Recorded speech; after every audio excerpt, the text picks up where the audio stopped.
Family കോർട്ടിലെ കുറച്ച് നിയമവ്യവസ്ഥകൾ മാറ്റിയാൽ കൊള്ളാമെന്നുണ്ട്. ഫാമിലി കോർട്ടിൽ ഈ പറഞ്ഞ അതേ സാധനമുണ്ട്. സ്ത്രീകൾക്ക് ആവശ്യമില്ലാത്ത കുറെ അഡ്വാൻറ്റേജസ് ഉണ്ട്. എന്താണ് സ്ത്രീകൾക്ക് ആവശ്യമില്ലാത്ത നിയമങ്ങൾ? ആർക്ക് ആവശ്യമില്ല എന്ന് പറയും? ഒരു കാലഘട്ടത്തിൽ ഇത് ഞാൻ യൂസ് ചെയ്ത ആളാ. എന്തൊക്കെ നിയമവ്യവസ്ഥകളാണ് ഇല്ലാണ്ടാക്കേണ്ടത്? നിങ്ങൾ ആ നിയമം യൂസ് ചെയ്തിട്ടുണ്ട് എന്ന് പറയുമ്പോൾ ഇപ്പോഴും കുട്ടികളുമായി വർഷങ്ങളായി കോടതി കയറി ഇറങ്ങുന്ന സ്ത്രീകളുണ്ട്.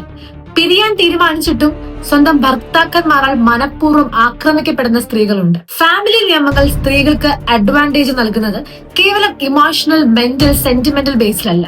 അത് കൃത്യമായ ഡേറ്റയുടെ അടിസ്ഥാനത്തിലാണ്. ഫൈനാൻഷ്യലി ഇൻഡിപെൻഡന്റ് ആയിട്ടുള്ള സ്ത്രീകൾക്ക് വേണമെങ്കിൽ അവരുടെ മെയിന്റനൻസും അലുമിനിയും ഒക്കെ ഡിവോഴ്സ് ടൈമിൽ വേണ്ട എന്ന് വെക്കാം.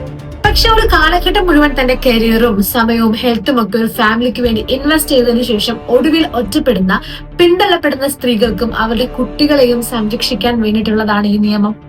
പ്രത്യേകിച്ച് ഒരു കുഞ്ഞ് ഇൻവോൾവ് ആകുന്ന സിറ്റുവേഷനിൽ സ്ത്രീകൾക്ക് കുറച്ചധികം ഫേവർ ചെയ്യുന്ന ബീങ് എ വുമൺ ഞാൻ പറയാം. ഒരു കുഞ്ഞിന്റെ പേരിൽ കോടതി മുറികളിൽ അഡ്വാൻറ്റേജ് ലഭിച്ച സ്ത്രീകളുടെ എണ്ണമൊന്നും എനിക്കറിയില്ല. പക്ഷെ ഈ കുട്ടികളുടെ എക്സ്പെൻസ് മീറ്റ് ചെയ്യിക്കാൻ വേണ്ടി ഒരു മാസം 5000 രൂപ അല്ലെങ്കിൽ 2000 രൂപയെങ്കിലും തരണമെന്ന് കോടതിയോട് റിക്വസ്റ്റ് ചെയ്യുന്ന സ്ത്രീകളെ എനിക്കറിയാം. സ്ത്രീകൾക്കെല്ലാം കോടതിയിൽ അഡ്വാൻറ്റേജ് ആണ് ഉള്ളതെന്നും ഫാമിലി ലോസ് എല്ലാം സ്ത്രീകൾക്ക് ആവശ്യമില്ലാത്തതാണെന്നും എങ്ങനെ പറയാൻ പറ്റും? അത് ആവശ്യമുള്ള ആൾക്കാരോടെ ഉണ്ട്. ഇനി അടുത്തിരിക്കുന്ന ആളെ സപ്പോർട്ട് ചെയ്യാൻ വേണ്ടിയിട്ടാണെങ്കിൽ ഡു ഇറ്റ് സ്പെസിഫിക്കലി. ഡിവോഴ്സിന്റെ പേരിൽ ഓഫ് കോഴ്സ് ആൾക്കാർ ഫിനാൻഷ്യലി യൂസ് ചെയ്യപ്പെടുന്നുണ്ട്. പക്ഷേ അത് ജനറലൈസ് ചെയ്ത് പറയുമ്പോൾ ആൾക്കാർക്ക് നിയമത്തിന്റെയും കോടതിയുടെയും മേളിലുള്ള വിശ്വാസം നഷ്ടപ്പെടും. ഇന്നും ഈ ഫാമിലി നിയമങ്ങൾ നൽകുന്ന പ്രൊട്ടക്ഷനിൽ ജീവിതം വീണ്ടും റീസ്റ്റാർട്ട് ചെയ്യുന്ന ഒരുപാട് സ്ത്രീകളുണ്ട്. ഫസ്റ്റ് ഓഫ് ഓൾ, ആരുടെയും പണം വാങ്ങി സ്വന്തം അലമാരയ്ക്കകത്ത് പൂട്ടി വെക്കാനുള്ള ഒരു അഡ്വാൻറ്റേജ് അല്ല ഡിവോഴ്സ് എന്ന് പറയുന്നത്. അത് അവനവന്റെ സമാധാനത്തിന് വേണ്ടി ചെയ്യുന്ന കാര്യമാണ്.